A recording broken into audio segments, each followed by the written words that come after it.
Senior सहाफ़ी anchor person Hamid Mir साहब से कि वो अपने ख्यालात का इज़हार करें। बिस्मिल्लाहिर्रहमानिर्रहीम। सबसे पहले तो यहाँ जितने भी सहाफ़ी और सिविल सोसाइटी के लोग, पॉलिटिकल पार्टीज़ के लोग, वकला बरादरी के लोग, स्टूडेंट्स और लोग यहाँ पे आए हैं, आप सबका शुक्रिया। और असद तूर साहब जो हैं उनके साथ हम सब ने पहले भी इज़हार यकजहती किया था, आज भी कर रहे हैं।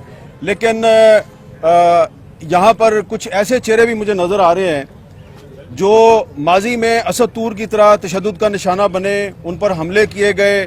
हमने इसी तरह मुजाहरे किए, इसी जगह पे खड़े होकर मुजाहरे किए और मुकदमात दर्ज हुए, लेकिन कोई नतीजा बरामद नहीं हुआ।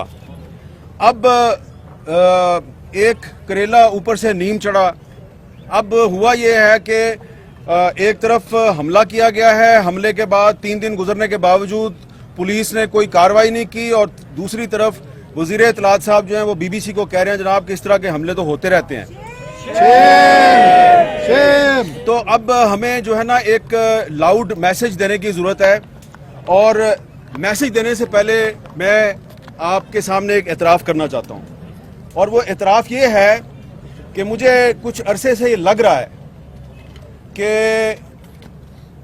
हम जिन इदारों में काम करते हैं उन इदारों को चारों तरफ से घेरा डालकर इतना मजबूर कर दिया गया है कि वो हमें अपने साथियों की नौकरियों का वास्ता दे के कहते हैं कि यार ये बात ना करें, ये कर लें, ये ना करें, ये ना करें। तो हम अपने साथी जो हैं उनकी नौकरियों की खातिर थोड़ी एहतियात का मुजाहरा करते हैं, लेकिन ऐसा लगता है कि ये अब स्ट्रेंथ बन गई है दुश्मन की, जो हमारी आज़ादी सहाफ़त का दुश्मन है। लिहाजा मैं सिर्फ अपनी बात कर रहा हूँ कि मुझे लग रहा है कि ये जो नौकरी है मेरी, ये मेरे पाँव की जंजीर बन रही है और मैं कुछ बातें नहीं कह सकता। लिहाजा आज के दिन से मैं आहिस्ता आहिस्ता कुछ बातें कहनी शुरू करूँगा, और जिसने मुझे नौकरी से निकलवाना है वो नौकरी से निकलवा दे, क्योंकि नौकरी से निकालेगा तो मुझे आज़ादी मिलेगी। मुझे आज़ादी मिलेगी तो मैं तुम्हारे चेहरों के नकाब नोचूंगा। ये आपको शायद लग रहा हो कि मुझे तो गुस्सा चढ़ा हुआ है, मुझे कोई गुस्सा नहीं चढ़ा हुआ। गुस्सा इसलिए नहीं चढ़ा हुआ कि ये जो नौजवान मेरे साथ खड़ा है, पहले आपने इसको मारा, इसके घर में घुस के मारा, और फिर आपने एक दूसरे को टेलीफोन कॉलें की और पर्सनल मीटिंग्स में कहा हमने घर में घुस के मारा। तो अगर तुम इतने बहादुर हो तो घर में घुस के मारते हो जिसमें उसकी मदद के लिए सिवाय उसके तोते के और कोई भी नहीं था, तो इतने मर्द के बच्चे हो, इतने बहादुर हो, तो सीना तान के कहो ना हाँ जी मैं इसके घर में घुसा हूं। लेकिन तुम इतने बुज़दिल हो, इतने बेगैरत हो कि तुम ये तो नहीं मान रहे कि मैं इनके घर में घुसा था, तुम कहते हो ओहो नहीं कोई लड़की का भाई था जिसने मारा है। तो क्योंकि एक बहुत बेगैरत और बुज़दिल दुश्मन से वास्ता पड़ा है, तो इसलिए वो समझता है कि मेरा पता नहीं चलेगा, मैं नामालूम हूं। तुम कोई नामालूम नहीं हो, तुम्हारा पता है मैं तुम कौन हो।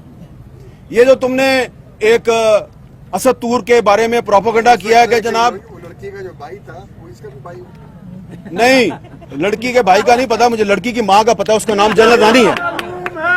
लड़की की माँ का नाम है जनरल रानी, जिसका डायरेक्ट ताल्लुक होता है chief of the army staff के साथ। ठीक है, अब तसल्ली होगी आपको जी। तो ये भी एक झलकी आपको बता दिया है कि और भी जनरल रानी है, उनका भी नाम बताएंगे हम। ये मैंने इसलिए बात किया कि इसको मारा भी और फिर कहा कि ये तो जनाब पॉलिटिकल असाइलम लेना चाहता है। तो पॉलिटिकल असाइलम इसने तो नहीं लिया, पॉलिटिकल असाइलम तो तुम्हारे बाप परवेज मुशर्रफ ने लिया, जो चूहे की तरह इस मुल्क को छोड़ के भाग गया। इसके बैंक अकाउंट्स चेक करवाओ, असद तूर के बैंक अकाउंट्स चेक करवाओ, और परवेज मुशर्रफ के बैंक अकाउंट्स भी चेक करवाओ। पता चल जाएगा कि गैर मुल्की ताकतों से फंडिंग किसको मिलती है।